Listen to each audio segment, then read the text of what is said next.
నేను మాట చెప్పి క్లోజ్ చేస్తాను. యెషయా పుస్తకం 65:16 చదువుతారా క్లుప్తంగా?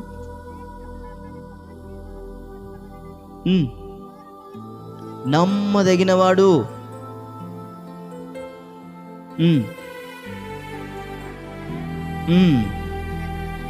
ప్రమాణము చేయుచున్నాను.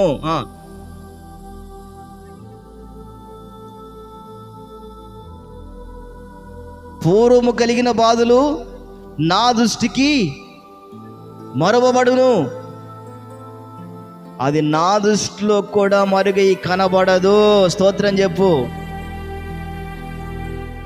బైబిల్ అంటుంది, దేవునికి తగినట విశ్వాసం జీవిస్తాడు.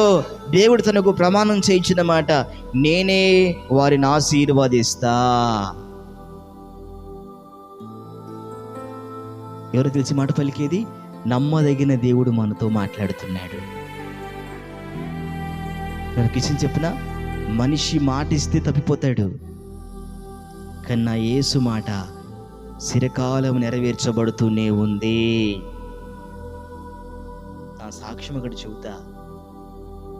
నేను ఎప్పుడు బాప్టిజం పొంది మాటిచ్చాను, అలాగ రోషంగా ఇప్పుడు బ్రతుకుతూనే ఉన్నాను. ఎక్కడ రాజీ పడక, దేనికి లోబడక, దేని ఆశించక. నేను చెప్పనా, నా తిండిని కూడా నేను చంపేశాను. నా యేసుకు మహిమ కలుగును గాక. నేను ఒకప్పుడు అన్నకు తెలిసి ఎంతలా ఉండేనన్నా, ఈ వాక్కు రుచి నాకు దొరికిన తర్వాత,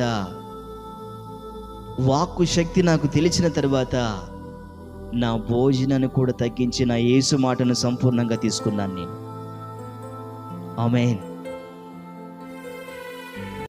ఎప్పుడైతే అది చేయగలిగానో దేవుడు నాకు అనేక విషయాలు జరపడం మొదలుపెట్టాడు. హల్లెలూయా.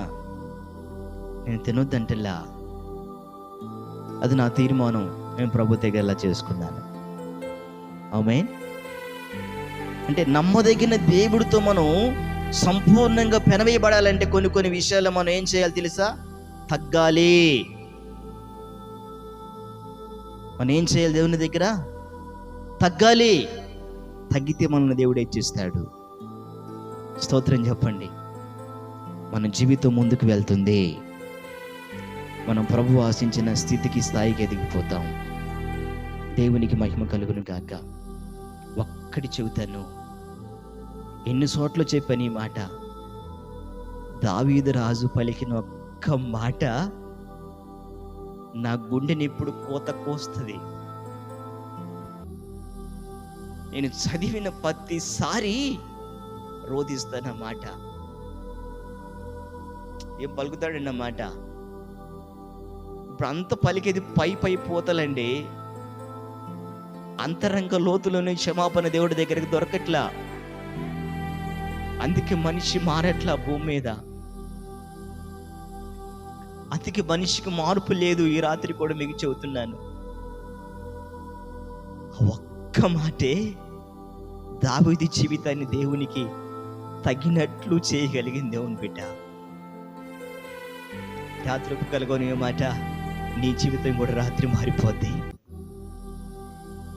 నీ జీవితాన్ని అద్భుతంగా నా దేవుడు కడతాడు.